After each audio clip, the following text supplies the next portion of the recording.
Let's do it. Hey, what's up guys, it's Sayak from Exploring Tech, and today let's put two respected phones in a competition, which usually I'm not a huge fan of, but this kinda got me. So we have the Asus Zenfone Max Pro M1 pit against the mighty Xiaomi Redmi Note 5 Pro. Well, that was a mouthful. But the broadly mutually understood fact that makes the Zenfone Max Pro a worthy competitor of the Redmi Note 5 Pro is the SoC. Yes, the Snapdragon 636 and that amazing price which is offered with it. So let's just clear the price first. It's really exciting. So the Redmi Note 5 Pro costs you about rupees 13,999 for the 464 variant, while it costs you 16,999 for the 664 variant, while the Asus Zenfone Max Pro costs you 10,999 rupees, 11,000 for the 332 variant, while it costs you 12,999, 13,000 for the 664 variant. That absolutely left me in nuts. There is also a 6 gigs 64 GB storage variant for about 14,999, which is 15,000 rupees, coming really soon. Definitely that has to be a great move by Asus. Huge thumbs up for that. But wait. Let's just not take this granted. There are a couple of things to note before you consider this. This is a spec comparison on paper based on the price to kind of clear all the doubts. This might not translate in the real world usage to which one is the better device. So do check out real usage reviews from other YouTubers or a couple of YouTubers out there. I do have a dedicated video on that. It'll be popping up in the card somewhere here or here to make your purchase decision definitely. So do check them out. Now kicking things off, first let's go with the software. So the a lot of features are exactly similar on both the phones, but Zenfone Max Pro comes with stockish Android and 8.1 Oreo out of the box, which is really good. But they calling it a Zen UI. I don't know if Zen UI has moved to a stockish Android, which I recall it's like something features here and there on top of Android, which will really make it better, but yet keep it really stockish and smooth, and that's all about it. Whereas with the Redmi Note 5 Pro, it comes with Nougat Android 7.1.2 or somewhere Nougat out of the box, which is not a bummer, but it would have been really good if it had come out with Oreo, and it's based on MIUI 9, which is definitely way more optimized. I mean, not way more optimized, but it's really well optimized. But again, it's really heavy skin on top of stock Android. So that is going to be a totally different thing for customers or we people buying them. Their tastes differ. So it turns out in the real world how Asus optimizes their software. Now this might not be a bummer for everyone, but the Zenfone Max Pro comes with a dedicated microSD card slot, whereas the Redmi Note 5 Pro has a hybrid solution. It's always better to have a dedicated microSD card slot, even if it's not a huge bummer, since it has onboard 64 gigs of storage. So yeah, something to mention about. The Zenfone Pro also has a 5,000 mammoth milliamp hour battery, whereas the 4,000 milliamp hour battery on the Redmi Note 5 Pro. So in worst case scenarios, even if the software is not that well optimized on the Zenfone Pro, it'll last you a bit more than the Redmi Note 5 Pro.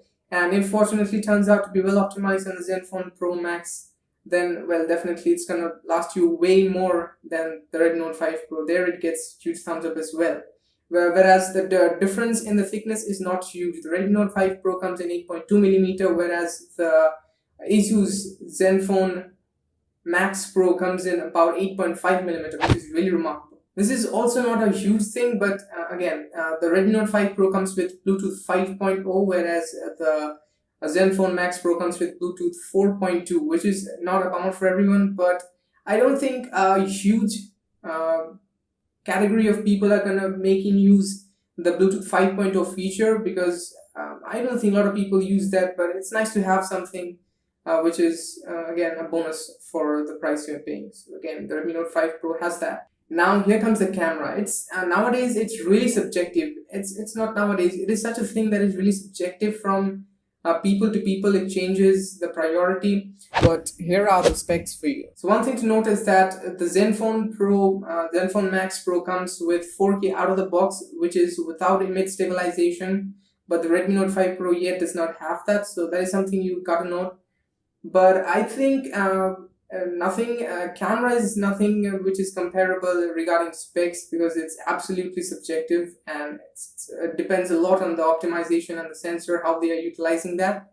But I think in real world usage, from what I have seen on YouTube, that the Redmi Note 5 Pro has, I think, a little bit of edge in the camera department. But that again matters with long-term usage and reviews on YouTube that you should definitely check out. Now the build, the Redmi, both are really identical builds, but there's something, there are little things in everything that makes you happy. I think that is, we can notice is that the Redmi Note 5 Pro has a pretty distinct camera bump which rocks when kept on the table, whereas the Zenfone Pro does not have that. And besides from that, it has that same thickness, that same kind of design. The top and bottom on both the phones are plastic for antenna bands, I guess, and the rest of it is metallic build, which is pretty solid, I think. And the camera layout is also similar. Both of them have the modern 18:9 screen aspect ratio with Full HD plus resolution, whereas I think the Zenfone Max Pro has a little bit brighter screen, which might result into a little bit better visibility in the outside, which is not a huge thing again, and that's not a huge, bright by a huge margin. But anyway, both of the phones do not have the Type-C port, and the Redmi Note 5 Pro supports Quick Charge 2.0, while the Zenfone Max Pro supports a fast charging, which is at a 5 volt 2 ampere 10 watt. I don't know what that results into, but yeah. So I think the 6 gigs RAM variant of the Zenfone Max Pro is gonna have a couple of differences besides just the price. It is the camera. It might be a little bit more in megapixel count, and that's about it. It's right around. So turns out that both of the phones provide really similar specs and are going to perform really similar in the real world too, I guess. And I believe that at the end of the day, it's going to be like one phone performs better in some category, whereas the other phone performs a little better in another category. But if fortunately the Zenfone Max Pro performs to its expectations, then it's going to be an absolute steal for the price that they are offering it. So that wraps it up. I think this would clear all the confusions regarding the specs of the two highly respected devices for the price. A really great job from Asus regarding the pricing and specs as well. And do share it with your friends who might find it useful and helpful. And hit the like button if you liked it, and do subscribe if you want to watch more videos like this, and make sure you visit our channel and the video kind of videos I make, because I make a lot of different videos, useful, informative videos and comparisons like these from time to time. I'm not sure about that, but anyway, thanks for watching. Until then, keep exploring.